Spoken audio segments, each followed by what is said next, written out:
You're going to have to ask the Russians for their decision. We believe it would be a shame if this important agreement was put aside because of an unrelated issue.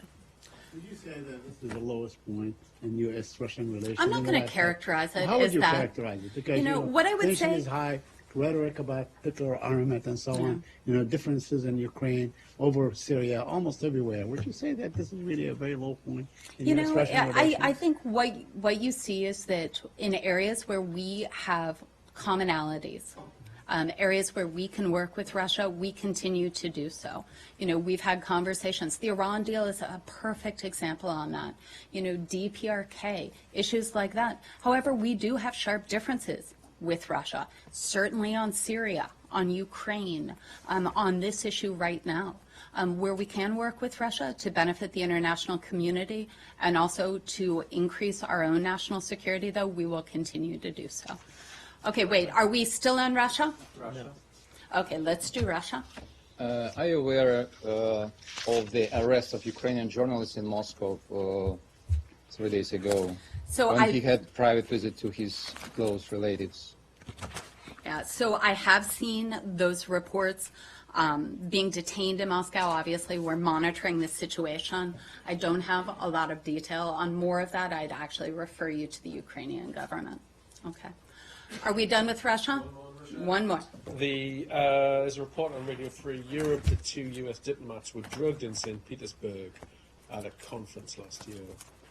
I am aware of those reports. One of them was hospitalized, apparently. Was this an act of provocation by the Russian services? So what I would say is what we've said before on incidents like this. I'm not going to speak to the specific of the various incidents that have occurred, but I can say is that we are troubled, we remain troubled by the way our diplomatic and consular staff have been treated over the past 2 years. We have raised our concerns at the highest levels. In particular, the harassment and surveillance of our diplomatic personnel in Moscow by security personnel and traffic police has increased significantly. As we've said before, we find this unacceptable. And with this particular incident, you're not confirming it? No, I'm not going to speak to this. I will not speak to this particular incident. Asia? Okay, are we done with Russia?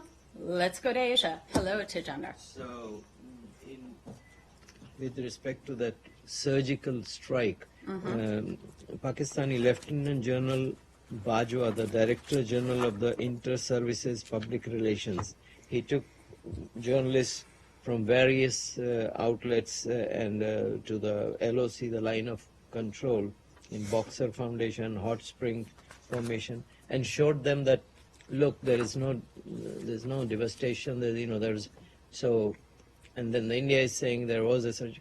What is your position on this? So our position is what it was last week. We're not going to speak to specific reports of incidents along the border. We urge calm and restraint on both sides. We understand, as we said last week, that the militaries are in touch. We believe that continued communication is vital to reduce these tensions. So do you confirm it happened or it didn't happen? No, as I said, I'm not going to speak to any reports of these incidents. And, one second. And it's another one is about the.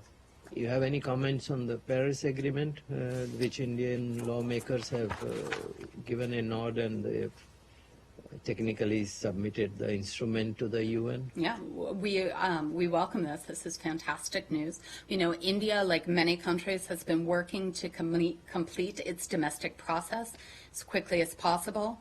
We are very encouraged. We care about strong climate action, and the Paris Agreement has been a matter of personal commitment and leadership for both President Obama and Prime Minister Modi. Thank you for that question. Thank you.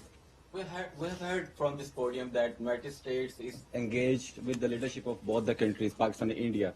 So what is the core issue is being discussed in those discussions, in those engagements? Well, I think what you would take a look at being discussed is regional stability and regional security. One of the things I think we all need to focus on is conflicts or issues or rising tension are not contained to any specific region. We are in favor of any reduction of tensions that both sides agree to in this particular instance. We have strong ties with both Pakistan and India, and we'll engage on that basis. Both the militaries are on high alert, and there is a threat of, obviously there is a threat of nuclear war in that region. And the main reason of this threat is the Kashmir issue. So is there any kind of discussion with India for the solution of this international matter as it poses a real threat to that region, a threat of nuclear war? What I would say is that our position on Kashmir has not changed. And I would remind you that we're having conversations with both on the importance of reducing the tensions in the region. Saeed? The questions on the Palestinian-Israeli issue. We'll do this and then we'll go to you, Leslie. Okay. Go ahead. Very quickly, Israel announced plans to expand the settlement of Amona, apparently an outpost, to all sides. Do you have any comment on that? Yeah. Thank you for the question. We are deeply concerned by the reports of the government of Israel's decision to advance plans for settlement units. We're still gathering information, but as we continue to make clear, as we have repeatedly made clear, we oppose steps like this, which we believe are counterproductive to the cause of peace. Also, last week, the Israelis forced Palestinian families to demolish their own homes in Jerusalem to avoid, the heavy fines and so on that come along with the government demolishing them. Do you have any position on that? It's exactly what we've said when these issues have come up before. What we call on all sides is to reduce the tensions, to create the environment that can advance these dialogues and promote peace. Mm-hmm. Leslie. And, I can't. I'm sorry, one more. I'm just tempted to ask now that the Secretary will not be so consumed by the Syria issue on a daily basis with his counterpart, Mr. Lavrov. Will he have more time for the... Well, I would dispute both sides of that question. Okay, one is that the Secretary remains seized with Syria. This is a humanitarian crisis of epic proportions, and so I would not say that he's reducing his interest, but I would also say that the Secretary has never lost sight of the importance of the Middle East peace process. He remains deeply committed. He will continue to pursue that. And I'm not making light of the Syria situation No, of course. by any means. I'm saying that it has taken a great deal of energy in the last few months on the international level. I'm saying that in the remaining months of this administration, are we likely to see an energized or maybe renewed effort in that direction? I would say that Secretary Kerry never stopped pursuing it. So to the Philippines, Yep. the Duterte this at the weekend said he had complained to Russia and China about the United States. Do you have any comment on that? I do not. It's not really the complaint that everybody's looking at. This is the escalation of tensions with an ally in the region. How does the U.S. basically view this escalation of tensions? Are there discussions going on directly with them? Is there any kind of discussion underway of maybe withdrawing aid from that, or suspending or withdrawing any kind of military cooperation that the U.S. recently agreed with the Philippines? So a few things, because there's a lot of questions in there. What I would say first off the bat is we're very focused on our broad and deep and, frankly, historic partnership, in fact, alliance with the Philippines. We have a scope of relationship that spans all of the gamuts: diplomatic, military, certainly people to people. The cultural ties that our two peoples have are deep and broad. So we're very focused on that, and we're very focused on the relationship. Our partnership with the Philippines has been a cornerstone of stability for over 70 years. The Filipino people are some of our best friends, our allies, and that's what our relationship is built on. In terms of individual comments, I'm not going to get into a position. I think we addressed this last week, where we're going to address every comment that's made, because our focus is on the underlying relationship. So the strength of that relationship was obviously before Duterte came in. I think it continues now, Leslie. So are you saying that what he's saying is just I would refer you to the presidency of the Philippines to speak specifically to that.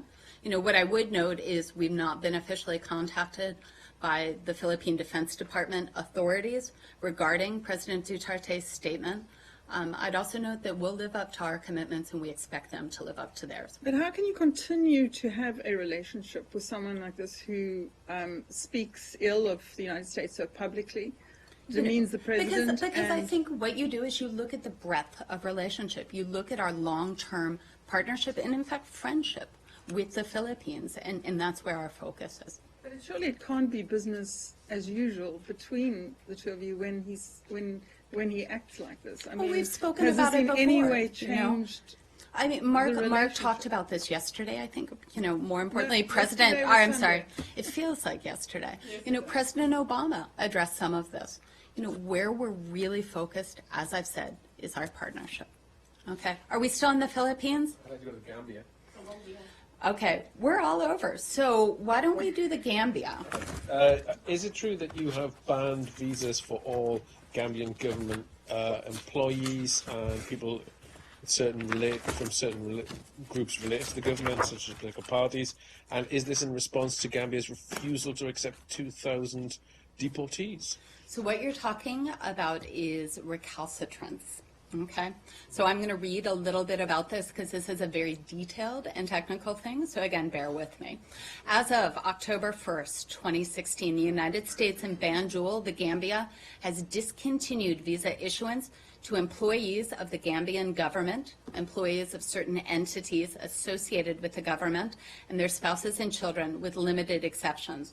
Under Section 243D of the Immigration and Nationality Act, when so requested by the Secretary of Homeland Security due to a particular country's refusal to accept or unreasonably delay the return of its nationals, the Secretary of State must order consular officers to suspend issuing visas until informed by the Secretary of Homeland Security that the offending country has accepted those individuals. I'd note as a point of fact that for many years, the State Department and ICE, part of DHS, have worked with recalcitrant countries at all levels to improve cooperation on removals. We consider all options at our disposal, taking into account complex bilateral relations, foreign policy priorities, and other extenuating circumstances. In many cases, diplomatic efforts are successful in addressing the problem. The Gambia is unique in that we have applied numerous tools on how to engage, but without any result. Some other countries have responded in some way or made partial efforts to address the deficiency. The Gambia has not. We have been seeking cooperation with the government of the Gambia on the return of Gambian nationals for some time, from the working level up to the highest level, and we have exhausted diplomatic means to resolve this matter. Is it true that it's 2,000 that they... I won't speak to numbers, David. Okay, I had promised Gambia. I'm going to go to Abigail, and then we'll go to Colombia, because I know someone had a Colombia question. Iran? Yes. Do you offer any comment on Jason Rezaian filing a federal lawsuit against the Iranian government, claiming he was taken hostage and psychologically tortured for 18 months in prison as an effort by Tehran to influence the U.S. Iran nuclear deal? Well, I've seen media reports on that. I'm not going to comment on the specific details. What I can say is that the safety and security of U.S. citizens remains our top priority, and we were determined to see Jason Rezaian and other American citizens released and returned to their families. So do you accept the premise that This is an ongoing legal case, and I'm just not going to speak to it, Abigail. Colombia. Tracy. Thank you. The Secretary has repeatedly said how heavily invested the U.S. government has been and is in the Colombian peace process in Colombia. You speak in the statement. You talk of difficult decisions ahead. So, what do you foresee? Do you foresee a return to war, to violence? Are they going to have to change the accord in some way? You know, I wouldn't. First, the first part of your question on the return to war. I think the Colombian people have been very clear on their view that they believe in a peaceful future for their country, for their citizens, for their children. You know, instead of getting into hypotheticals, what will happen, point A, what happens with point B, I just reiterate our commitment. We'll stand by the government and the people of Colombia as they work through this. On Armenia, Azerbaijan. Of course.